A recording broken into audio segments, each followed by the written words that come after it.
नमस्कार, मैं योगाचार्य भरत एक बार पुनः आपका स्वागत है हमारे YouTube चैनल पर। आज हम लोग जानेंगे 5 ऐसे विशेष प्राणायाम के बारे में जो एक सीक्वेंस से एक रिदम के साथ जब आप करते हैं प्रातः काल की वेला में तो उसके अधिक से अधिक लाभ प्राप्त होते हैं। उन प्राणायामों का अभ्यास आप स्वतः ही करते भी होंगे, लेकिन एक सीक्वेंस क्या होना चाहिए, उनका क्रम क्या होना चाहिए, किस प्रकार से हम उन प्राणायामों को करेंगे, अभ्यास में लाएंगे, तो वो सारी विधि और उनका क्रम आज हम लोग इस वीडियो के माध्यम से जानेंगे।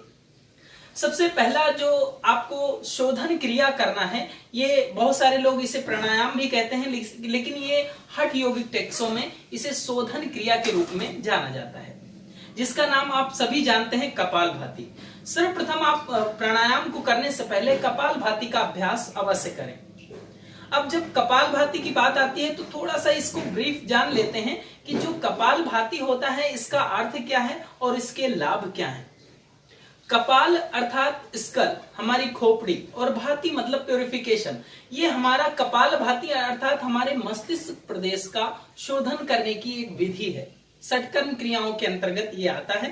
तो ये कपाल भाति जैसे ही आप करेंगे आपके विचार शांत होने लगते हैं। बहुत सारे लोग ये कहते हैं कि कपाल भाति करने से आपका पेट कम होता है या फिर फैट बर्न होता है। बिल्कुल कम होता है आपका, लेकिन उसका जो महत्वपूर्ण लाभ है वो आपके मस्तिष्क पर पड़ता है।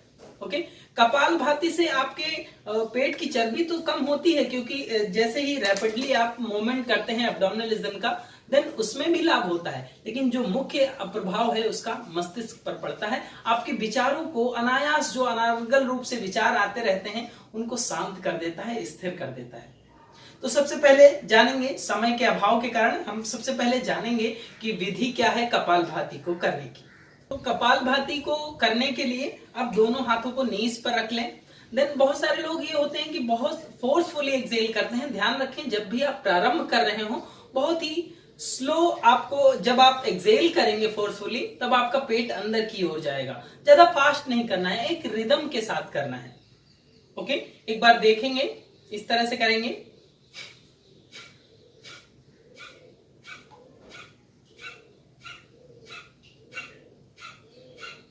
धीरे धीरे इस स्पीड को बढ़ाना है। जब आप एक्सेल कर रहे हैं तो आपका एब्डोमिनल इनसाइड जाएगा। ओके, इसको कितनी बार करना है ये भी जानना बहुत जरूरी है, क्योंकि आपको वन ब्रेथ के साथ 50 to 60 स्ट्रोक आपको लगाने हैं मैक्सिमम। 50 से 60 आपको स्ट्रोक लगाने हैं मैक्सिमम, इससे ज्यादा स्ट्रोक नहीं लगाने हैं। ओके, इसके बाद में फिर लंबी गहरी सांस लेना है, देन फिर से स्टार्ट करना है कपालभाति। ये एक अभ्यास हो गया। अब दूसरे प्राणायाम के बारे में अगर हम लोग जाने तो उसका नाम है भस्त्रिका प्राणायाम। भस्त्रिका प्राणायाम बहुत ही सहज और सरल है और यह बहुत ही ज्यादा लाभप्रद है। भस्त्रिका प्राणायाम के माध्यम से आपकी चेस्ट ब्रीदिंग होती है। लंग्स के जो एल्वलाइज हैं, जो आपके ऑक्सीजन को कैरी करते हैं, उनकी क्षमता बढ़ जाती है। तो आइए जानते हैं भस्त्रिका प्राणायाम को किस तरह से करेंगे। जैसे पहले हमने कपालभाति किया, उसके दूसरे अभ्यास में हमने भस्त्रिका प्राणायाम को अभी आप बता रहे हैं। भस्त्रिका प्राणायाम को करने के लिए इनहेल करते हुए हाथों को ऊपर उठाना है एंड एक्सेल करते हुए मुट्ठी बंद करते हुए हाथों को नीचे लाना है। Inhale up and exhale down. ध्यान रखना है कपालभाति और भस्त्रिका में बस यही डिफरेंस है कि आपका इक्वल अमाउंट में इनहेलेशन, इक्वल अमाउंट में एक्सेलेशन। कपालभाति में आप केवल एक्सेल कर रहे थे, इसमें इनहेलेशन और एक्सेलेशन दोनों प्रोसेस इक्वल अमाउंट में होगी। ओके,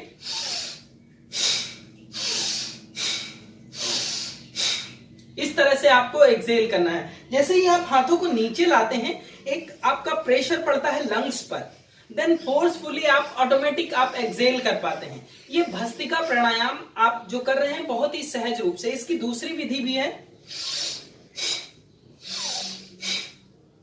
आप श्वास लेते हुए हाथों को अंदर की ओर ले, छोड़ते हुए हाथों को बाहर की ओर। इस तरह से आप दो विधियां हैं। अगर जिन लोगों को हाथों को ऊपर उठाने में असुविधा होती हो वो इस तरह से भी कर सकते हैं। ओके, ये 2 प्राणायाम हुए। तीसरा प्राणायाम जो आप सभी करते भी होंगे, अभ्यास में होगा, जिसका नाम है अनुलोम विलोम प्राणायाम। ओके, सो अनुलोम विलोम प्राणायाम के लिए आपको तीसरा जो प्राणायाम सुबह प्रातः काल में करना है, आपको लेफ्ट हैंड में ज्ञान मुद्रा बनानी है, राइट हैंड में प्रणव मुद्रा बनानी है। प्रणव मुद्रा के लिए आपको इंडेक्स फिंगर और मिडिल फिंगर को थंब के रूट से टच करना है। रिंग फिंगर और थंब से आपको नोस्ट्रल्स को ओपन एंड क्लोज करना है। आपका हाथ नीचे ही रहेगा ताकि आपके शोल्डर में पेन ना हो। बहुत ही कंफर्ट पोज में बैठेंगे, सहज अवस्था में, कमर सीधी रखेंगे, दूसरा हाथ ज्ञान मुद्रा में। और जब भी आप प्राणायाम करें आंखें सहजता से बंद कर लें। फर्स्टली आप लेफ्ट नोस्ट्रल से श्वास लें, अपनी क्षमता अनुसार श्वासों को भीतर ही रोकें, देन स्लोली एक्सहेल करेंगे right nostrils. Then right nostril से इनहेल करें, श्वास को लें, थोड़ी देर श्वासों को भीतर ही रोकें, देन स्लोली एक्सहेल करें लेफ्ट नोस्ट्रल्स। ये बहुत ही सहज प्राणायाम है, इसको भी आपको 5 से 6 मिनट करना है। ये सभी जो प्राणायाम मैं बता रहा हूं एक सीक्वेंस में आपको 20 से 25 मिनट लगेगा। 5-5 मिनट आप सुबह का समय निर्धारित कर लें। 5-5 मिनट डेली इन पांचों प्राणायाम को अगर करेंगे तो बहुत सारे चमत्कारिक परिवर्तन आपके शरीर पर देखने को मिलेंगे। अब चौथे प्राणायाम की बात करते हैं। चौथा प्राणायाम जो है उसका नाम है भ्रामरी प्राणायाम, जिससे आप सभी परिचित हैं। लेकिन आज मैं एक बहुत ही सहज और सरल टेक्निक बताऊंगा कि किस तरह से सहज रूप से आप भ्रामरी प्राणायाम को कर सकते हैं। आप सभी लोग इंडेक्स फिंगर को इनसाइड, कान के इनसाइड में अंदर से बंद करेंगे कानों को। इंडेक्स फिंगर से केवल हाथों को नीचे ही रखेंगे, ओके। देन आंखों को बंद कर लेंगे। आंखों को बंद करने के बाद लंबी गहरी श्वास लेना है, देन मौ का उच्चारण करना है, हमिंग साउंड करना है। जितना लाउड हमिंग साउंड आप करते हैं उतने ही ज्यादा वाइब्रेशंस आपके मस्तिष्क में होते हैं।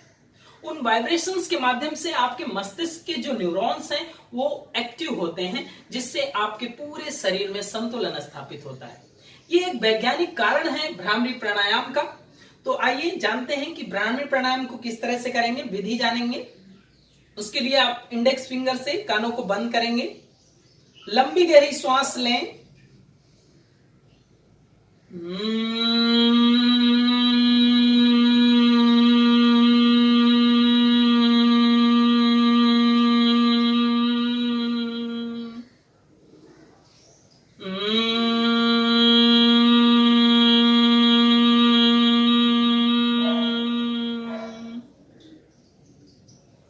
इस तरह से आपको भ्रामरी प्राणायाम का अभ्यास करना है। इस तरह से आपको भ्रामरी प्राणायाम करना है।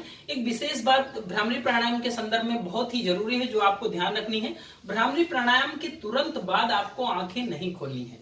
समय के अभाव के कारण मैंने अभी बस 2 बार किया, इसके बाद में आपको मैं बता रहा हूं। जब भी आप भ्रामरी प्राणायाम का अभ्यास करें 20 या 30 टाइम्स आप हमिंग साउंड करें, देन आपको आंखें तुरंत नहीं खोलनी है। क्योंकि जैसे ही आप वाइब्रेशंस होते हैं आपके पूरे स्कल में, पूरे फेस रीजन में, तो आपकी कॉर्निया में भी मूवमेंट होता है, उनमें भी वाइब्रेशंस होते हैं। तो इसलिए तुरंत आंखें नहीं खोलनी है, थोड़ी देर रिलैक्स होने दें, उन वाइब्रेशंस को फील करें, देन आप धीरे से आंखें खोलेंगे। अब जो 5वां और अंतिम प्राणायाम के बारे में हम जानेंगे, जिसका नाम है श्रेष्ठ प्राणायाम। जैसा कि नाम से ही प्रसिद्ध है श्रेष्ठ प्राणायाम, आप कहीं एंशिएंट बुक में इसका नाम नहीं जाने होंगे।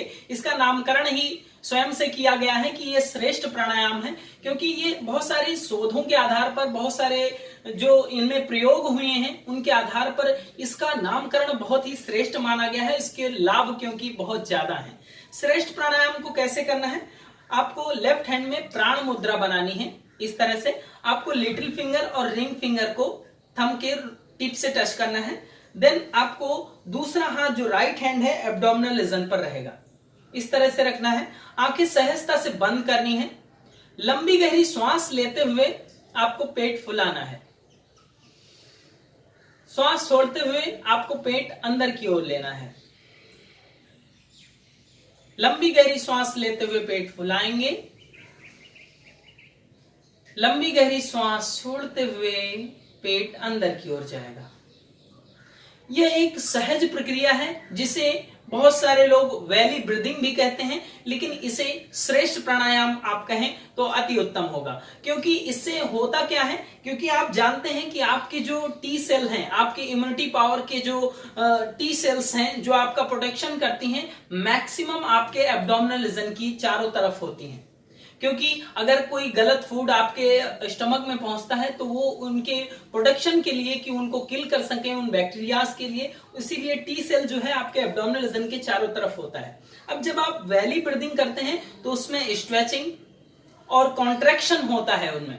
जैसे ही कॉन्ट्रैक्शन होने लगता है तो उनकी एक्टिविटीज बढ़ जाती है, वो मैक्सिमम टी सेल्स उधर ही पहुंचते हैं और पूरे शरीर में पहुंचने लगते हैं। तो एक सहज प्रक्रिया के तहत इम्यूनिटी पावर को बढ़ाने के लिए ये जो श्रेष्ठ प्राणायाम है बहुत ही सरल है और सुलभ है और आप लोग बहुत अच्छे से कर सकते हैं। जो इन 5 प्राणायाम को हम लोग आज सीखें, जानें, ये जैसा जिस तरह से हमने एक क्रम बताया कि सबसे पहले आपको कपालभाति का अभ्यास करें, देन भस्त्रिका का अभ्यास करें, देन अनुलोम विलोम, देन आप भ्रामरी का अभ्यास करें, देन सबसे लास्ट में आपको श्रेष्ठ प्राणायाम का अभ्यास करना है।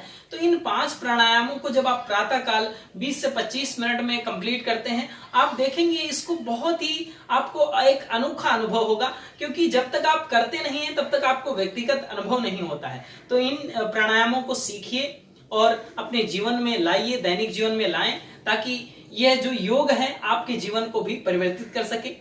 आपका बहुत बहुत धन्यवाद, आभार। इस वीडियो को आपने बहुत ही ध्यानपूर्वक सुना, देखा। आप इस वीडियो को जरूर दूसरों तक शेयर करें ताकि योग जैसी विधा सभी के लिए सर्वसुलभ हो सके। आपका बहुत बहुत धन्यवाद, आभार। हमारे YouTube चैनल योग जीवन को सब्सक्राइब करें एवं बेल आइकन जरूर दबाएं ताकि आने वाली वीडियो की जानकारी आपको मिलती रहे। धन्यवाद।